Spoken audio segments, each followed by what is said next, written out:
O Café com Política recebe hoje o especialista em direito eleitoral, o Ederson Advíncula, ele que é secretário-geral adjunto da Academia Brasileira de Direito Eleitoral e Político. Doutor Ederson, seja muito bem-vindo aos estúdios de O Tempo. Obrigado, sempre um prazer contribuir para o debate eleitoral.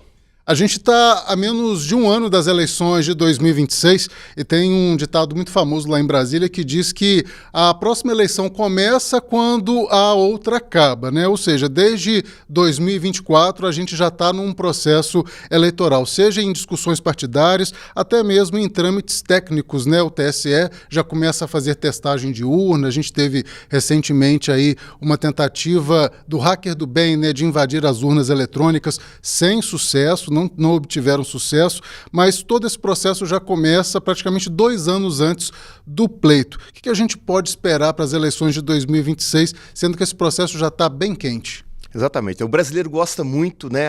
Por mais que às vezes diga que não gosta de política, ele gosta da política, gosta da eleição. É uma coisa que faz parte da natureza do brasileiro, essa participação. E por isso que nós temos, né? Quando acaba uma eleição, inicia-se todo o debate. Nos últimos anos, nós tivemos uma evolução também no entendimento jurisprudencial, que antigamente não se podia falar que seria candidato, e hoje, a todo momento, você tem um novo candidato que se apresenta, uma pré-candidatura que é lançada, propostas que são apresentadas e discutidas, e isso faz sempre muito bem para a democracia, para o processo eleitoral. A gente vai entrar numa eleição presidencial novamente depois de uma conturbada eleição em 2022, com muitas desconfianças em relação à urna eletrônica, até mesmo ao processo. O TSE teve muito trabalho, imagino que o senhor também tenha tido. O senhor acredita que em 2026 isso vai ser mais tranquilo? O processo eleitoral brasileiro ele é elogiado no mundo todo, ele tem sido, inclusive, objeto de estudo no mundo todo. Talvez o Brasil seja o país que, com mais eficiência, consegue combater as fake news, né, dentro do debate eleitoral, né, uma coisa que tem contaminado demais tanto o processo eleitoral na América do Sul, na Europa, nos Estados Unidos, e o Brasil ele tem sido objeto de estudo porque consegue combater essa disseminação de fake news. No entanto, por outro lado, também há uma crítica também sobre o intervencionismo estatal, principalmente do Poder Judiciário, no debate. Né? Então isso daí é uma crítica e nós estamos sempre nesse momento de amadurecer. Isso daí faz parte, o processo eleitoral ele amadurece, ele evolui a todo ano nós temos novos desafios, a tecnologia também, ela sempre apresenta desafios, né? E desses desafios nós temos sempre que procurar soluções para eles. O senhor atua também como observador oficial em outras eleições, em outros países, representando o Brasil nessa missão. Doutor, o senhor acha que o processo eleitoral brasileiro tem a melhorar ou ele está bem amadurecido? O processo eleitoral ele tem amadurecido bastante. Né? A gente compara, é muito difícil você comparar uma eleição do país em relação a outro, exatamente porque as prioridades elas são diferentes. É muito interessante porque no Brasil nós temos algumas preocupações muito grandes. Por exemplo, abuso de poder, né, fraude, a gente tem essa preocupação e isso faz muito parte das discussões. No entanto, nós temos alguns países, por exemplo, agora nós tivemos uma eleição no Chile, em que a gente pôde acompanhar também aquele processo, e a gente percebe que um dos grandes desafios que esses países têm é ensinar a população a votar e a importância do voto. E é uma coisa que nós já superamos no Brasil há muito tempo. Nós estamos numa fase, talvez, muito mais à frente. Eu lembro que eu estava lá no Chile e nós perguntamos lá no serviço eleitoral lá sobre a questão de fraudes. E eles foram e simplesmente falaram, realmente, nós temos fraude à cota de gênero, porque eles têm cota lá de 40%, enquanto a nossa é 30%, né? No Chile é de 40%. E eles simplesmente falaram, nós não sabemos como enfrentar isso. Aí nós falamos, não, mas no Brasil a gente enfrenta. Se uma chapa ela tiver uma irregularidade, uma fraude, cai toda a chapa, né, é caçado todo mundo e tal. E eles acharam aquilo lá espetacular para aí. Vocês já conseguiram resolver esse problema? Então a gente já tinha conseguido.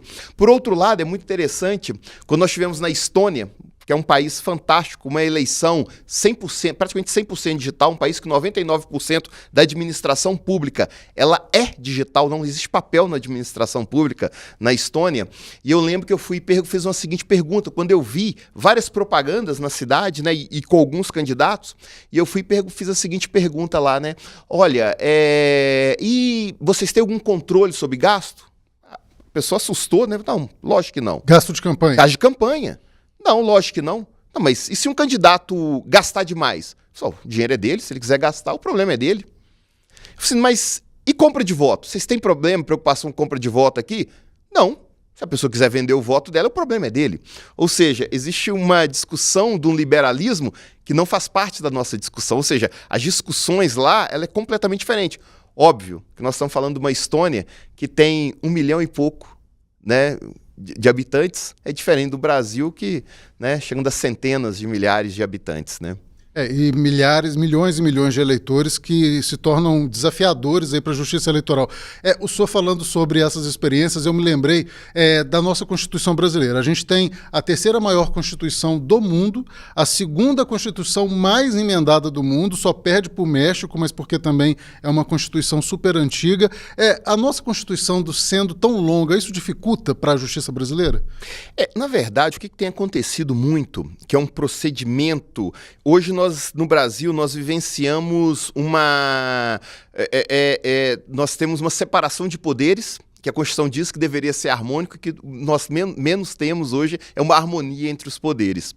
E o que acontece muito é quando o Supremo Tribunal ele alega que algum dispositivo seria inconstitucional, qual que é a solução que o legislador ele encontrou? Vamos colocar na Constituição, porque declarar um dispositivo constitucional, inserido na Constituição como inconstitucional, acaba sendo muito, muito mais difícil.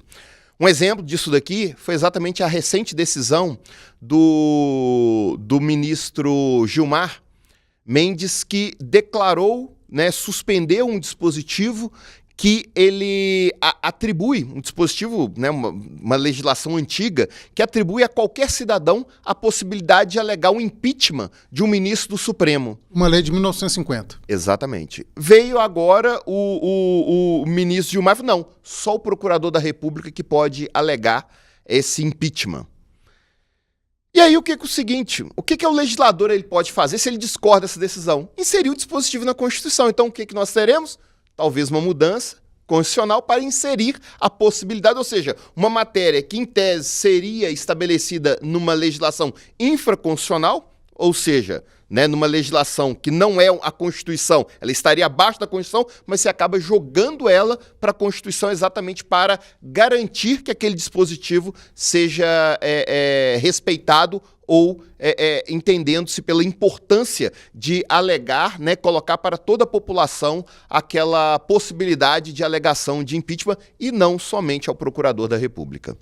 Pois é, doutor Wederson, a PEC que deveria ser uma exceção, né, porque ela tem até uma tramitação mais complexa, precisa passar por diversas comissões, quando não tem aquele chamado dispositivo de urgência, precisa de 2 votações em cada casa. No Brasil agora tornou-se comum sempre ter uma emenda à Constituição. A PEC é uma palavrinha que a gente tem dito a todo momento porque os legisladores tentam mudar a nossa Constituição. E muitos políticos falam que a gente tem um processo eleitoral sob júdice, né? O Supremo está sempre interferindo nesse processo. O senhor concorda com isso? Sim, na verdade nós não temos no Brasil, no mundo todo, uma eleição que seja tão judicializada quanto a eleição brasileira. Nós temos ali, nenhum país do mundo caça tanto político igual o Brasil. Nenhum país do mundo estabelece tanta inelegibilidade como o Brasil. Ou seja, o nosso procedimento ele é extremamente complexo e ele, quando a gente tenta explicar alguns dispositivos que nós utilizamos aqui para fora, as pessoas ficam horrorizadas. Por exemplo, explicar que alguém pode ser cassado sem sequer fazer parte de um processo. A pessoa, mas como assim? Sem garantir o contraditório e ampla defesa? Sim, no Brasil isso é possível. Alguém simplesmente perder. Exemplo, caça-se uma chapa inteira. No que eu anulo aqueles votos, eu diminuo o quociente eleitoral. No que eu diminuo o quociente eleitoral, eu permito que algum partido faça um eleito e retire a vaga de um outro que sequer fazia parte do processo simplesmente por causa do cômputo do voto. né? Ou seja, ele sequer poderia fazer parte daquele partido que teve a fraude, mas com alguém completamente estranho àquela relação pode perder aquele cargo. Ou seja, são coisas muito estranhas para fora e, de fato, requer um debate, um amadurecimento, e é por isso que a própria Academia Brasileira de Direito Eleitoral e Político, entre várias outras instituições, tentam contribuir para a própria justiça eleitoral nesse debate de amadurecimento do processo eleitoral brasileiro. O senhor vê mudança no curto prazo? Não. Pelo contrário. Infelizmente. O que há uma tendência no Brasil é de muitas vezes jogar para o judiciário uma solução que, em tese, deveria ser resolvida politicamente, né? Então, ou seja, há situações que elas precisam ser amadurecidas. Há um problema muito grave, que é uma autotutela do eleitor, né? Basicamente, o nosso direito diz o seguinte: olha, o eleitor ele não sabe votar e ele precisa ser tutelado. Logo, né, talvez a questão seria o seguinte: olha, o eleitor precisa ser responsável pelas suas decisões, e as decisões do eleitor ela têm consequência. E talvez, sim, a gente admitir aquelas consequências daquela decisão do eleitor naquele voto que seja dado. Eu fico pensando que talvez essa judicialização aconteça porque envolve também bilhões e bilhões de reais de dinheiro público. Nos outros países, o financiamento público acontece como acontece no Brasil. A gente viu agora também recentemente o fundo eleitoral para o ano que vem, que pode subir de 1 bilhão de reais para quase 5 bilhões. Tem as emendas parlamentares de milhões e milhões de reais. Recentemente também o ministro do Supremo, Flávio Dino, pediu mais investigações de parlamentares por causa de possíveis desvios dessas emendas. Será que essa judicialização acontece por causa desse envolvimento do dinheiro público? Nós temos, sim, são duas situações aqui. A primeira é a utilização de recursos públicos para a campanha. Isso daí varia de país para país. Tem país que utiliza o recurso privado, né? Outros países com financiamento público de campanha, e isso daí varia, né, de situações para situações, mas o fato é que foi a opção do legislador, advindo exatamente uma decisão judicial que proibiu o financiamento de empresas. E democracia, ela custa caro, a campanha custa caro. E se eu tiro a empresa do processo eleitoral, obviamente que eu preciso estabelecer um procedimento. Qual que foi a solução? Financiamento público de campanha. Gasta-se muito, né? Muitas vezes defende-se que aquele valor não seria suficiente, mas o fato é que existe uma quantia considerável dos recursos públicos que são utilizados exatamente para garantir aquela campanha. Outra situação é exatamente das emendas parlamentares. E o que acontece? Essas emendas, né, que é chamado principalmente das emendas impositivas, isso daí, de certa forma, tem sequestrado o poder de investimento da União, né, em especial do próprio Poder Executivo, que parte do orçamento tem exatamente sido destinado para essas emendas impositivas. Isso daí é extremamente ruim, porque qual que é o grande projeto, qual a grande obra que se tem no país? Não se tem. Ou seja, você tem exatamente, existe um recurso público que é utilizado em pequenas situações. Há vantagens também, porque recursos que normalmente não chegavam até os pequenos municípios, hoje eles conseguem chegar nos pequenos municípios, mas não existe um planejamento estratégico. É impossível, porque boa parte dos recursos do Poder Executivo é destinado para pagamento dessas emendas parlamentares. E é até bom explicar que as emendas parlamentares surgiram no final dos anos 1999, 2000, ali, com o governo de Fernando Henrique Cardoso, só que essa coeficiência de forças era diferente, né? O FHC ele tinha total domínio sobre as emendas, o presidente Lula, quando assumiu ali no início dos anos 2000, também tinha poder sobre as emendas, e ele meio que barganhava com o Congresso. Olha, você aprova as minhas leis que eu libero as emendas para você. Aí, a partir do governo Dilma, o Congresso meio que inverteu essa força, né? Começou a colocar as emendas impositivas. Exatamente. A emenda era uma forma de se barganhar.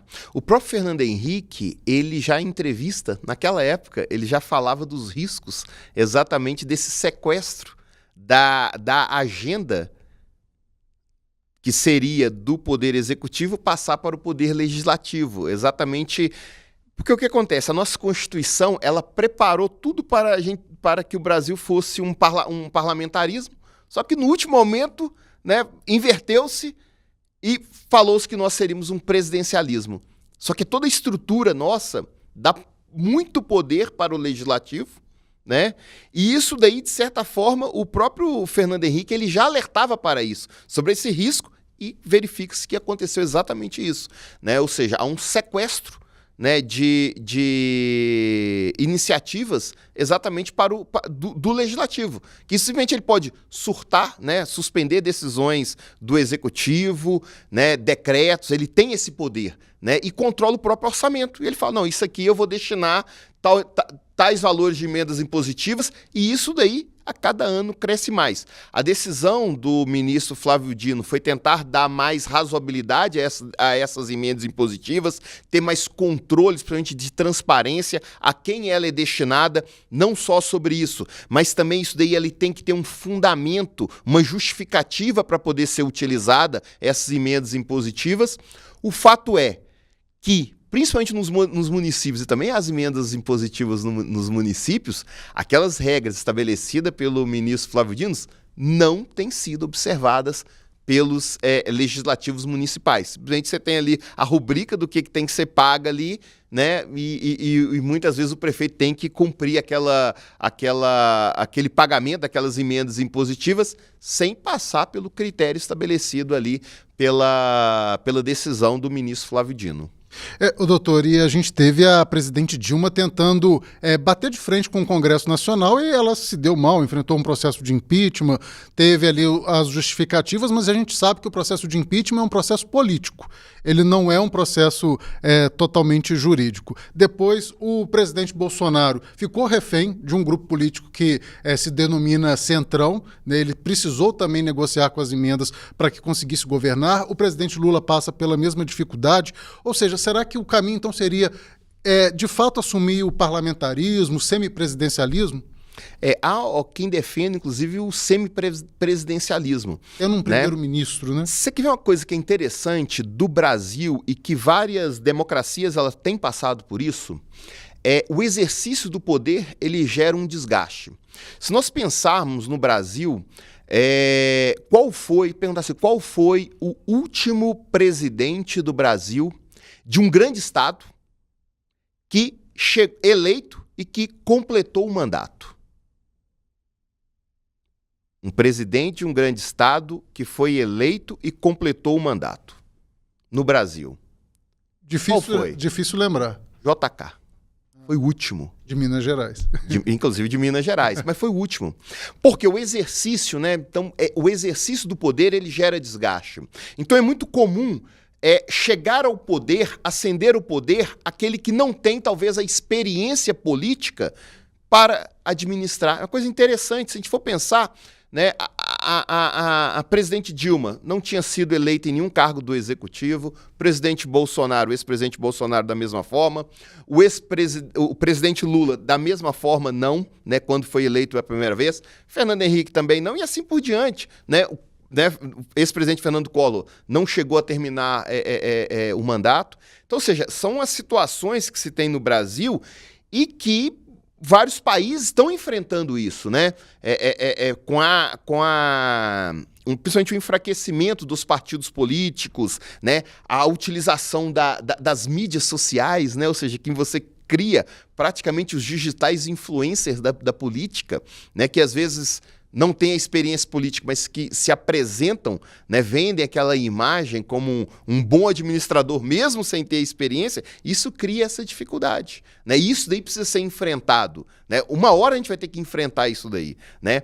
É uma solução diferente, por exemplo, que a China apresenta, né? A China, que não pode ser considerada, no termo ocidental, uma democracia, mas ela tem uma solução, né, que ela colocou lá. Por exemplo, a pessoa, para poder chegar a presidente da República, obrigatoriamente ela tem que passar por toda a estrutura, né, do partido político, né, porque lá é o Partido Comunista, que é único, que se confunde com o Estado. Mas eu tenho que passar por todas as funções partidárias e estatais para poder chegar a presidente da República. Ou seja, de certa forma, a pessoa que chega a presidente da República, o chefe máximo da nação, é a pessoa com a máxima experiência. Os Estados Unidos, ela tinha também essa preocupação, quando ela estabelece as prévias partidárias, ela buscava exatamente evitar que alguém muito de fora da política chegasse ao poder. Mas isso cai por terra exatamente com a eleição do presidente Donald Trump, né, que era uma pessoa bem fora da política, sem ter uma experiência política, um e empresário que chega ali, um empresário, e que chegou lá e derrubando, né? Ou seja, várias pessoas com tradições, né? Seja do Partido Republicano, ele foi ultrapassando, ganhando as prévias, a estrutura ali, e chegou ao poder ali. No Brasil, nós não temos esse freio ali que os Estados Unidos tinha, mas que o Donald Trump conseguiu passar por ele ali. São os desafios que a gente tem, né, com a estrutura que nós temos hoje, principalmente de comunicação social, que não depende mais somente dos grandes veículos de comunicação. Ou seja, qualquer um com o celular na mão, né, com uma forma de comunicação, ele consegue chegar a todo eleitor. Inclusive, no nosso parlamento, a gente tem vários exemplos desse tipo de deputado, né, deputado, senador eleito a partir das redes sociais. Até representantes de Minas Gerais, o próprio Cleitinho, né, que foi um grande apoiador de manifestações dos caminhoneiros, o Janones, o Nicolas Ferreira. Ou seja, a gente tem diversos exemplos de outsiders, né, de pessoas que se destacaram pelas redes sociais, claro que contando com o apoio de grandes figuras nacionais, mas que saíram das redes sociais. E agora me chama a atenção também, que eu quero saber o que o senhor pensa a respeito do número de partidos políticos que a gente tem no Brasil. Passava de 30, aí criou-se os próprios legisladores, né, decidiram que era preciso enxugar essa máquina eleitoral, criou-se aí a fusão, a federalização. A gente já começa a perceber que a federalização, pelo menos para eles, não funcionou bem. Eles já querem mudar essa regra, algumas federalizações já deixaram de existir. O que o senhor pensa aí sobre esse número grande de partidos políticos no Brasil? A questão partidária, ela é muito interessante, porque ela representa, quando nós tivemos um boom de partidos políticos, ela representa muito uma intervenção da justiça, ela é oriunda de uma intervenção da justiça mal feita e sem planejamento. Mais uma vez a justiça. Por que surge essa quantidade gigantesca de partidos políticos? Pois bem, do nada, o TSE, respondendo a uma consulta, diz o seguinte: olha, existe a fidelidade partidária. Até então sempre se respondia que não existia fidelidade partidária. O parlamentar poderia mudar de partido a hora que ele quisesse. E aí o TSE veio respondendo a uma consulta e diz: existe fidelidade partidária, quem mudar de partido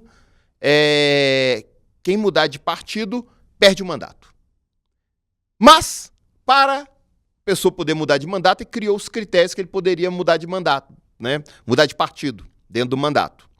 E ali você tinha, né, perseguição e tal, mas colocou uma cláusula: criação de novo partido. E aí começaram, como toda eleição, surgiam os novos partidos, que eram procedimentos que as pessoas utilizavam para poder mudar de partido. O primeiro que entendeu isso daí e que foi beneficiado com isso foi exatamente o PSD, né? Gilberto Kassab, ele cria o PSD exatamente nessa linha, que foi a possibilidade primeira que os parlamentares utilizaram para poder mudar de partido. Então, assim que surge o PSD. E toda hora surgiam os partidos ali. E realmente toda hora criava-se um partido e foram vários partidos que foram criados. E aí veio exatamente o legislador para poder criar arrumar isso, fez a cláusula de barreira. Detalhe, a cláusula de barreira já existia, era para existir desde a década de 90, mas também a Justiça Eleitoral, né, o STF no caso, diz o seguinte: a cláusula de barreira é inconstitucional. Ela proibiu a cláusula de barreira. Depois, fez uma nova cláusula de barreira, foi enfrentado na justiça: não, cláusula de barreira está ok. Ou seja, aceitou-se, ou seja, aquela cláusula de barreira que então era inconstitucional, passa a ser constitucional. E essa cláusula de barreira, ela começou a diminuir os partidos. Qual que é o grande problema? Os partidos ideológicos, eles tendem a se perder com isso. Então, por exemplo, você tem um partido tradicional no Brasil, o PCdoB. Ele não conseguiu atingir a cláusula de barreira.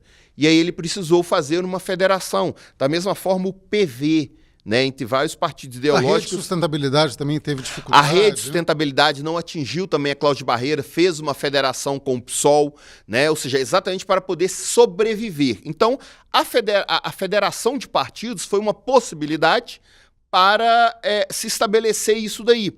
A tendência é que a federação ela se amplie. Então nós temos aí, né, uma grande federação que está para poder surgir, que é o PP com União Brasil, né? Então existe essa conversa em que pese alguns falarem que ela não vai ocorrer, mas é uma possibilidade, entre várias outras federações que existem, tanto para poder ampliar o poder, né, seja tanto parlamentar quanto de estrutura mesmo de partido político no Brasil, e também de olho, obviamente, no fundo partidário e o fundo eleitoral.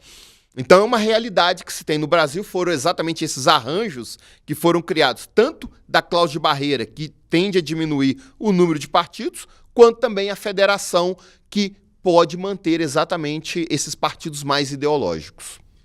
Doutor Ederson, a gente tem no Brasil 4 ex-presidentes que foram presos, né? Infelizmente, né? Que é o Collor, Lula, o Michel Temer, que foi preso brevemente em 2017, se eu não estiver enganado, e agora o ex-presidente Jair Bolsonaro. Isso é ruim para a nossa democracia ou fortalece a nossa democracia?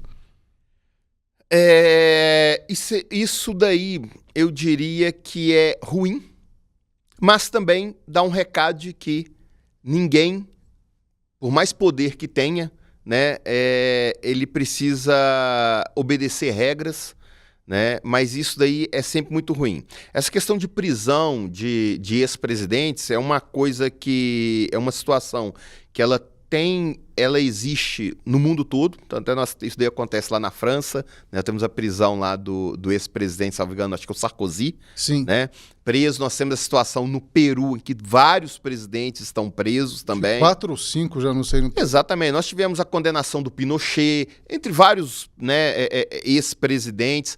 Na própria Argentina também, nós temos a Cristina Kirchner, que também foi condenada.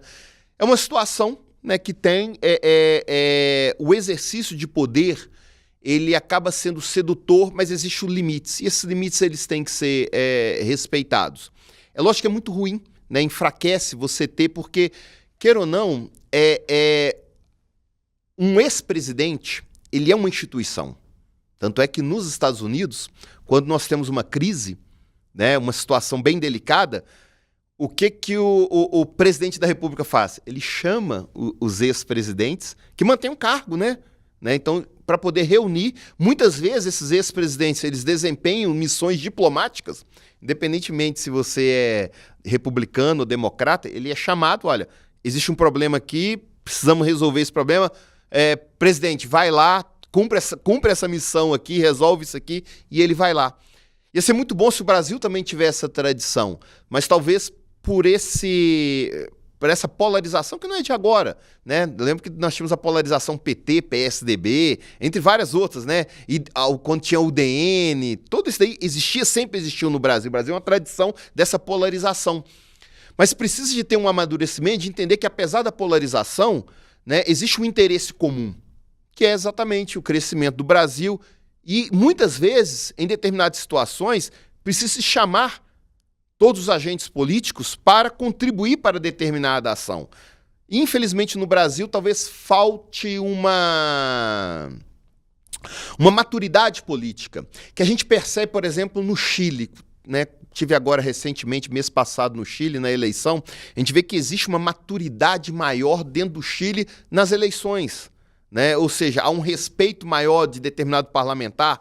Por exemplo, eu lembro ali uma situação lá que surgiu uma fake news, não pelo candidato, mas ela começou a se alastrar sobre um determinado candidato, e um desses candidatos a presidente, ele veio e falou, pera lá, não é assim não vamos fazer isso aqui, isso está errado. Ou seja, ele chama a população, né, chama o processo eleitoral para lá, nós temos que respeitar determinados procedimentos eleitorais, determinada maturidade política.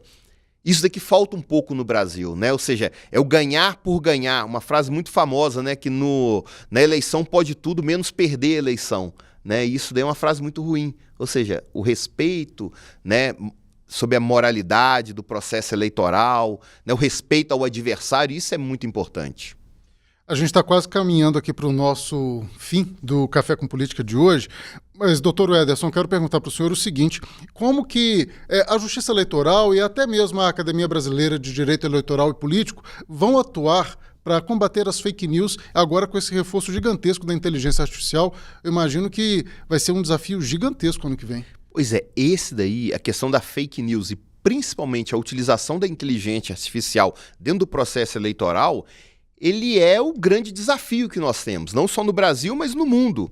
Né? Então, você tem algumas situações que ela vai desde do desafio dentro da campanha, mas hoje, talvez o maior desafio é o controle das milícias digitais, né? Chamar de milícias digitais, que seriam as pessoas ou grupo de pessoas, muitas vezes financiadas, que atuam na clandestinidade para atingir determinados candidatos. Então, por exemplo, é muito fácil hoje, qualquer app de celular consegue, por exemplo, pegar a sua voz, Léo, pegar aqui, sim, e eu pego a sua voz e eu posso não só conversar com o eleitor, né? Eu posso utilizar isso daí, e aí eu posso fazer, às vezes, até uma videochamada com ele como se fosse você, uma ligação como se fosse você, né? E isso daí, né,